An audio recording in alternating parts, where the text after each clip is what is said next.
Journal the nudge. If you ignore God's whispers, then you're going to miss your purpose and miss what God is saying.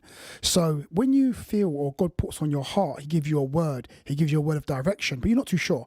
If you journal it and you write it down, every time God speaks to you, every time God puts something on your heart, every time you feel that God is moving you in a specific direction, write it down, journal these things, because what happens is that with all these words of God, after a while of you journaling them down, it starts to bring a bigger picture of what God wants you to do. Because God might just say to you, get a glass of water. Okay, you get a glass of water and you think, oh, I've got a glass of water. No, but there's another instruction God's going to say to you. He might say to you, put some juice inside that glass of water. Now I want you to get that glass of water and I want you to give it to a person, to give it to somebody. So why am I saying that? See, there's three instructions there. Get a glass of water, put some juice inside of it, and the third instruction is go and give it to somebody. See, if you just hear in your spirit, give it to somebody, you think, Lord, that doesn't make any sense. No, what it is that there's other instructions. So if we get all the instructions, all these promptings, all these little words that God gives to us, if we journal them all down, it starts to build a bigger picture, a bigger plan, a bigger instruction that God wants us to go and do. And we're going to have lots and lots of clarity. So if God just gives you one word, it might just be a piece of a larger puzzle. And that's the reason why when God gives us one word, we may be confused. Lord, give me clarity.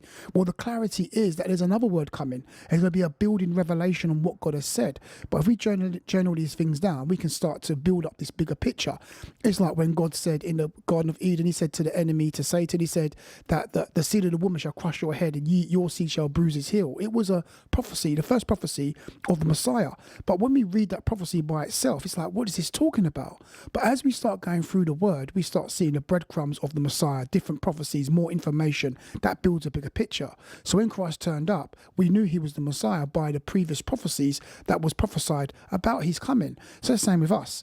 God will give us little words here, little words there, sprinkle His words and prophecy and words in our lives and direction and stuff in our lives.